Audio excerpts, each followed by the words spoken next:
Hello बच्चों। एक एक नियम में हम आगे के क्वेश्चन करते हैं। पहले दो दो वीडियो मैंने बनाए थे, वो कक्षा 5 की जो परीक्षाएं होती हैं, घरेलू परीक्षाएं, उन पर जो है आधारित था। और आज का जो वीडियो है वो जवाहर नवोदय विद्यालय प्रवेश परीक्षा में पूछे गए सवालों पर आधारित है। तो देखते हैं एक एक नियम के कुछ और टाइप के क्वेश्चंस। तो इसमें देखिए, पहला क्वेश्चन है कि 3 क्विंटल 30 किलोग्राम गेहूं का मूल्य 429 रुपये है। यानी 3 क्विंटल और 30 किलोग्राम। ठीक है, तो क्विंटल जो है वो वजन को नापने की इकाई है, और किलोग्राम भी। किलोग्राम से बड़ा क्विंटल होता है। तो 3 क्विंटल और 30 किलोग्राम, ये जो टोटल है, इतना वजन गेहूं का मूल्य 429 है। ठीक है, इन दोनों का मिला करके अब हमें जो निकालना है वो है 3 क्विंटल गेहूं का मूल्य ज्ञात करो। यानी कि यहाँ पर जब हमें दो इकाइयाँ दी होती हैं, तो हम दो इकाई को एक इकाई बनाते हैं। या तो हम क्विंटल को किलोग्राम में बदलें या किलोग्राम को क्विंटल में बदलें। तो हमें बड़ी इकाई को छोटी इकाई में बदलना आसान रहता है। तो देखिए, हम 3 क्विंटल को किलोग्राम में सबसे पहले बदलेंगे। तो हमें पता है कि 1 क्विंटल में 100 किलोग्राम होते हैं। यानी जो 1 क्विंटल है, पूरी बड़ी गेहूं की जो बोरी होती है वो 1 क्विंटल की होती है। या हम ये भी कह सकते हैं कि 100 किलोग्राम की होती है। तो 1 क्विंटल में कितने किलोग्राम हुए? 100 किलोग्राम। और हमें दिया हुआ है 3 क्विंटल और 30 किलोग्राम। तो 2 क्विंटल में 200 किलोग्राम, तो 3 क्विंटल में हो गए 300 किलोग्राम। और 30 किलोग्राम ये है, तो इन दोनों का जोड़, यानी 3 क्विंटल में 300 किलोग्राम और 30 किलोग्राम, और तो कितना हो गया? 330 किलोग्राम। हम यहाँ पर ऐसा भी लिख सकते हैं कि 3 क्विंटल और 30 किलोग्राम बराबर। तो 3 क्विंटल में हो गए 300 किलोग्राम, और 30 किलोग्राम यहाँ पर ऑलरेडी है। तो ये दोनों इकाइयाँ आपस में जुड़ सकती हैं कि दोनों किलोग्राम में है। तो 300 धन 30 बराबर 330 किलोग्राम। अब हमारा सवाल ऐसा हो गया कि 330 किलोग्राम गेहूँ का मूल्य 429 रुपये है। ठीक है, तो हमें 3 क्विंटल गेहूं का मूल्य निकालना, 3 क्विंटल मतलब 300 किलोग्राम गेहूं का मूल्य निकालना है। तो सवाल को अब हमारा जो सरलीकरण हो गया कि 330 किलोग्राम गेहूं का मूल्य 429 रुपये है, तो 300 किलोग्राम गेहूं का मूल्य निकालिए। तो पिछले वीडियो में मैंने बताया था, इस प्रकार के जो वस्तु के मूल्यों से संबंधित सवाल हैं, उसमें सबसे पहले हम जो हमें दिया हुआ है, तो हमें दिया हुआ है 330 किलोग्राम गेहूं का मूल्य 429 रुपये। तो हम 1 किलोग्राम की कीमत निकालेंगे पहले। उसके बाद जितना मर्जी हमें पूछा हुआ है, हम उसका मूल्य निकाल सकते हैं। तो चूंकि का चिन्ह है, 330 किलोग्राम गेहूं का मूल्य हो गया 429 रुपये। तो 1 किलोग्राम गेहूं का मूल्य, तो वस्तुओं का मूल्य में देखिए कि जब यहाँ पर ज़्यादा है तो ज़्यादा वस्तु की कीमत ज़्यादा है, कम वस्तु की कीमत भी कम होगी। तो 330 किलोग्राम की कीमत जब 429 है, तो 1 किलोग्राम गेहूं का मूल्य कम होगा। कम के लिए हम भाग करते हैं। ठीक है, तो 330 किलोग्राम का जो मूल्य है 429, वो 330 से भाग दे दो। कितने से? 330 से, क्योंकि 330 किलोग्राम गेहूं का मूल्य है। तो जब हम इसको हल करेंगे तो ये 1 किलोग्राम गेहूं का मूल्य निकलेगा। यहाँ पर हम इतना ही छोड़ देते हैं, क्योंकि आगे हमें जो है गणना करने में आसानी रहेगी। तो 1 किलोग्राम गेहूं का मूल्य ये निकल गया।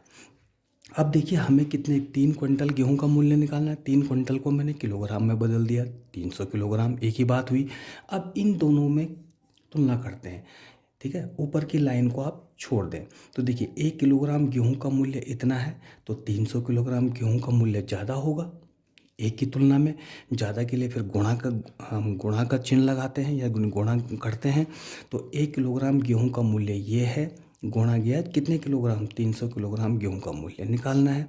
ठीक है, अब हमारा यहाँ पर जो है, अब हमें यहाँ पर कैलकुलेशन करनी है, गणना करनी है। 429/330, ये तो हुआ हमारा 1 किलोग्राम गेहूं का मूल्य, गुणा गया 300 किलोग्राम गेहूं का मूल्य निकालना था। अब इनको हल करते हैं। देखिए, जो अंत जीरो है, ये जीरो से कैंसिल हो गया। ठीक है, यहाँ बचा 30 और यहाँ बचा 33। अब हम इसको 3 से काट सकते हैं। देखिए 3 का भाग 33 में देंगे, 3 एकम 3, 3 एकम 3 11 बार, और 3 से ये 10 बार कट गया, 3 10 30। देखिए 11 का भाग इसमें जा सकता है। देखिए कितनी बार, 11 से हम 429 में भाग देंगे तो कितना आएगा, 11 तियाँ 33। ठीक है, 9 हमारा शेष रहा, फिर 99, 11 नब्बे 99, 39 बार कट गया। ठीक है, तो यहाँ पर हमारा सवाल हो गया 39 मल्टीप्लाई बाय 10, 39 गुणा गया 10। अब इनकी गुणा कर दो, 390 रुपये। ठीक है, तो ये 390 रुपये 3 क्विंटल यानी 300 किलोग्राम गेहूँ का मूल्य जो हमें पूछा था हमने निकाल दिया। ये तो थे हमारे पहले टाइप के क्वेश्चन, वस्तुओं के मूल्य पर आधारित। अब हम इसका दूसरा जो सेगमेंट है यानी दूसरे टाइप के क्वेश्चन पर चलते हैं, जहाँ पे काम और समय की बात हो रही है। देखते हैं दूसरा क्वेश्चन। अब दूसरे टाइप में 4 आदमी एक काम को 3 दिन में करते हैं। यानी हमारे पास एक काम है, ठीक है, उस पर हमने 4 आदमी लगा दिए उस काम को करने में। ठीक है, 4 आदमियों ने उस काम को कितने दिन में पूरा किया, 3 दिन में। ठीक है, अगर हम एक ही आदमी से वो काम कराएं तो कितने दिन में करेगा। ठीक है, तो जहाँ 4 आदमी किसी काम को 3 दिन में करते थे, अगर हम एक आदमी को उस काम पे लगा देंगे तो वो उसको ज़्यादा दिन में ख़त्म करेगा, क्योंकि आदमी कम हो गए तो दिनों की संख्या बढ़ जाएगी। ठीक है, तो हमारा सवाल हो गया 4 आदमी एक काम को 3 दिन में करते हैं, एक आदमी उसी काम को कितने दिन में पूरा करेगा। तो देखते हैं, 4 आदमी एक काम को करते हैं बराबर 3 दिन में, ये तो हमें दिया हुआ है। अब एक आदमी उसी काम को करेगा, तो हमारा जो तर्क है, लॉजिक है कि एक आदमी उस काम को ज़्यादा दिन में ख़त्म करेगा, और ज़्यादा के लिए हम गुणा का चिन्ह लगाते हैं। ठीक है, तो किसकी गुणा किससे करेंगे, 4 की गुणा 3 से करेंगे। ठीक है, 4 तियाँ 12 दिन। ठीक है, तो काम समय चाल समय में, ठीक है, इसकी विपरीत चीज़ें हो जाती हैं। ठीक है, तो इन क्वेश्चनों को हमें तर्क से करना है। इसी टाइप का एक क्वेश्चन और देखते हैं कि 6 आदमी एक काम को 10 दिन में पूरा करते हैं। ठीक है, एक काम पर हमने 6 आदमी को लगाया, उन्होंने उसको 10 दिन में ख़त्म कर दिया। अब 4 आदमी उस काम को कितने दिन में पूरा करेंगे। अब हमने 6 आदमी की जगह उसी काम को 4 आदमी लगा दिए, तो वो उसको ज़्यादा दिन में ख़त्म करेंगे। ठीक है, अब ज़्यादा कितना देखते हैं। तो सबसे पहले लिखेंगे हम 6 आदमी एक काम को करते हैं बराबर 10 दिन में, ये दिया हुआ है। अगर हम 6 आदमी की जगह एक ही आदमी को उस काम पे लगाएं तो ज़्यादा दिन में ख़त्म करेगा, ज़्यादा के लिए गुणा, तो 6 गुणा गया 10 यानी 60 दिन लगाएगा उसको ख़त्म करने में। ठीक है, क्योंकि आदमी कम कर दिए हमने तो दिनों की संख्या बढ़ जाएगी। अब हमें पूछा गया 4 आदमी, तो 4 आदमी उस काम को कितने दिन में। अब इन दोनों को देखिए, आप यहाँ पे छोड़ दीजिए, इस लाइन को छोड़ दिए, ऊपर वाली लाइन को, इन दोनों लाइन में देखिए। एक आदमी एक काम को 60 दिन में ख़त्म करता है। अब हमने एक आदमी की जगह 4 आदमी लगा दिए, तो काम जो है वो क्या हुआ, जल्दी ख़त्म हो जाएगा, यानी दिनों की संख्या कम हो जाएगी, और कम के लिए भाग करते हैं। तो एक आदमी का काम जो है 60 बटे कितना, 4 आदमी लगा दिए, 4 से भाग दे दिए, बढ़ गया काम अब। ठीक है, तो 4 का भाग 60 में 15 दिन, तो 4 आदमी उस काम को 15 दिन में ख़त्म करेंगे। तो ये काम समय चाल समय जो आधारित क्वेश्चन है। ठीक है, एक क्वेश्चन और देखते हैं इसमें, लास्ट क्वेश्चन। एक किले में 96 आदमियों के लिए 40 दिन की रसद है। रसद का मतलब खाद्य सामग्री, खाने पीने की जो सामान है। ठीक है, तो उनके लिए 40 दिन की राशन है, और आदमी कितने, 96। ठीक है, यानी कि 96 आदमियों जो है उस राशन को कितने दिन में समाप्त करते हैं, 40 दिन में। अगर 60 आदमी उसी राशन को कितने दिन चलाएंगे। अब यहाँ पर देखिए आदमियों की संख्या कम हो गई है, आदमी कम हो गए तो राशन ज़्यादा दिन चलेगी, लेकिन कितने दिन ज़्यादा चलेगी देखते हैं। सवाल दिया हुआ है 96 आदमी के लिए जो रसद है वो 40 दिन की है। 96 आदमियों के लिए रसद है वो 40 दिन की है। अगर एक आदमी को ही उस सामग्री को ख़त्म करना है तो बहुत दिन में ख़त्म करेगा उसको। ठीक है, यानी ज़्यादा दिन में, और ज़्यादा के लिए गुणा का चिन्ह। ठीक है, तो 40 की गुणा 96 से हम करेंगे। हम गुणा पूरी गुणा यहाँ पर नहीं करेंगे, आगे करेंगे। ठीक है, अपनी सुविधा के लिए। ठीक है, अब यहाँ पर देखिए इन दोनों लाइन को, एक आदमी के लिए जो राशन है वो इतने दिन के लिए है, ठीक।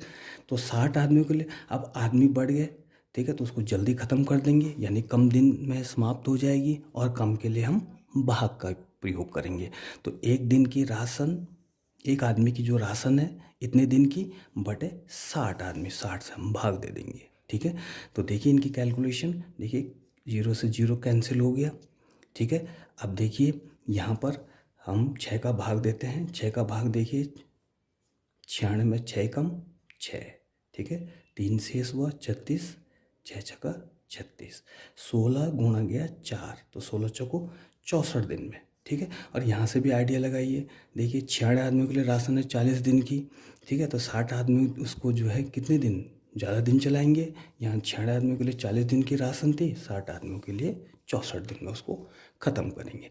तो इस प्रकार के जो क्वेश्चंस हैं, ठीक है, कम समय के, वो एक एक नियम से कैसे सॉल्व करेंगे, ये उसका पैटर्न था एक, ठीक है। तो मिलते हैं नेक्स्ट वीडियो में।